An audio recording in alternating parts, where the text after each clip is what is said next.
मैं तुम्हें एक रियलिटी बताता हूँ, बहुत ही जोरदार रियलिटी है। जो भी आपसे डिस्ट्रैक्शन पे आपको ज्ञान दे रहा हो वो खुद कहीं ना कहीं डिस्ट्रैक्टेड होगा, because no one is 100% focused. अगर आप इस पूरी धरती पे ढूंढने निकलोगे तो बहुत गिने चुने लोग निकलेंगे, मतलब समझा है? आप ऐसा बोल सकते हो कि करोड़ों में से कोई 2 निकले जिनको पता ही नहीं है कि सोशल मीडिया क्या होता है। तो मैं आपको पहले ही एक बात बता दूं, जो भी आपको, जैसे आज की केस में मैं ही आपको ज्ञान दे रहा हूँ, तो घबराइए नहीं, मैं भी कहीं ना कहीं डिस्ट्रैक्टेड हूँ। थोड़ा बहुत डिस्ट्रैक्शन मुझे भी ड्रैग कर ही ले जाता है कि जितने गोल मैं सोच के, मतलब सुबह उठ के सोचता हूँ कि आज ये काम कर देने हैं, इस तरीके से कर देंगे, इतनी एफिशिएंसी से कर देंगे, वो जो सोचना है और ग्राउंड रियलिटी है उसमें डिफरेंस बहुत होता है। ठीक है, मैं अपनी बता रहा हूँ, मैं तो तुम्हारी उम्र से तो आगे निकला है, तुमसे ज्यादा समझदार हूँ ऑफिशियली, है ना, अनऑफिशियली भी हूँ, टेंशन ना लो।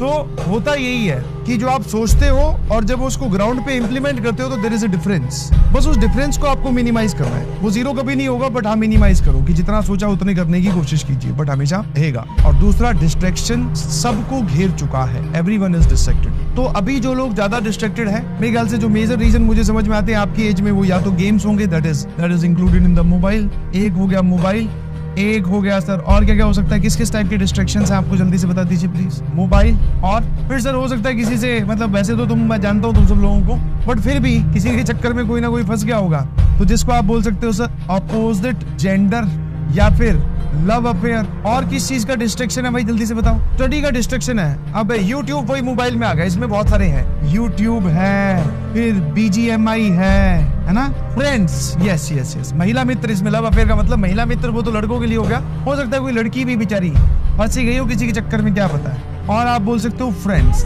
और बताइए भैया, स्लीप हो गई, ये तो डिस्ट्रैक्शन नहीं है, पर ये तो तुम्हारी बॉडी का आलस है। सोशल मीडिया हो गया, और तुम्हारी एज में आप और बोल सकते हो सर इनकॉग्निटो मोड हो गया, है ना।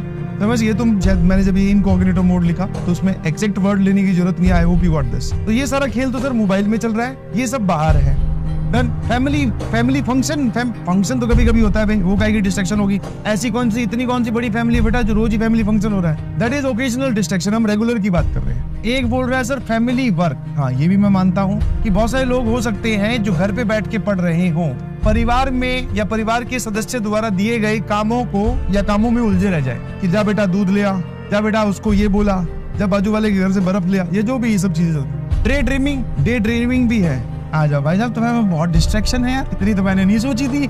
डे ड्रीमिंग हो गया, इसमें क्या ड्रीम करते हो मेरे ख्याल से? घूम फिर के या तो यहाँ आ जाते होगे और यहाँ से फिर मेरे को लग रहा है वहीं जाते होगे इस पे। और क्या तुम्हारी ड्रीमिंग है, मतलब क्या सोचते हो वो नहीं बता सकते ना। मूवी बेटा मोबाइल में देखता होगा या सीधा मूवी खुद चल के आ जाती है, बेटा देख मैं मूवी हूँ तो मुझे देख ले, ये मोबाइल में तो होगा। यस, म्यूजिक और ये सब चीजें जो है। अब मेरी बात ध्यान सुनिए, ऑलवेज रिमेंबर, क्रिकेट खेलने चले जाएंगे तो बहुत सारी चीजें मोबाइल में ही आ गई, और या फिर आप बोल सकते हो आउट ऑन द फील्ड आ गई। तो पहली चीज कि आप इसको ओवरकम करना चाहते हैं कि नहीं, समझ में? कोई जनरल फार्मूला नहीं है डिस्ट्रैक्शन को ओवरकम करने का, कोई जनरल फार्मूला नहीं है। जैसे मैंने पहले भी आपको बताया है कि आप ऐसा सोचो कि सर ऐसे ऐसे हम करें, मतलब कि सुबह इतने बजे उठे, फिर ये वाला खाना खाएं, और फिर सर हम ये वाला काम करें तो हम डिस्ट्रैक्ट नहीं होंगे। ऐसा कोई जनरल फार्मूला, तथाकथित रास्ता कुछ नहीं है। आपको खुद इस रास्ते को इन्वेंट करना होगा। जब आप देखेंगे कि जब स्ट्रगल की बात की जाती है, जेईई मेंस की प्रिपरेशन में, एडवांस की प्रिपरेशन में, किसी भी जगह पे जो स्ट्रगल होती है, वो स्ट्रगल है क्या? स्ट्रगल क्या है? एक sir out of the study struggle है, मतलब पढ़ाई को छोड़कर एक पढ़ाई के अंदर की स्ट्रगल है कि हम पढ़ने जाते हैं, फिर हमसे सवाल नहीं सॉल्व होते, मैथ्स में नंबर नहीं आ रहे, ठीक है, टेस्ट में रैंक नहीं आ रही, सर बैकलॉग हो गया। ये तुम्हारी पढ़ाई वाली डिस्ट्रैक्शंस। जब आप पढ़ते हो तब ये डिस्ट्रैक्शंस होती हैं, या फिर ये तुम्हारे पास बैरियर आते हैं। सर जब हम पढ़ नहीं रहे होते तब ये सब आती है जो हमें पढ़ने से रोकती है। सिंपल सी कहानी है। एक बात बताइए, 14 लाख बच्चों ने फॉर्म भरा, IIT में सीट 30,000 है लगभग, ठीक है, 20,000 मान लो। NITs की सीट मिला के चलो मैं टोटल एक मोटा मोटा हिसाब लूं तो 70,000 बच्चे, तो 14 लाख का 70,000, बाकी कहाँ चले गए?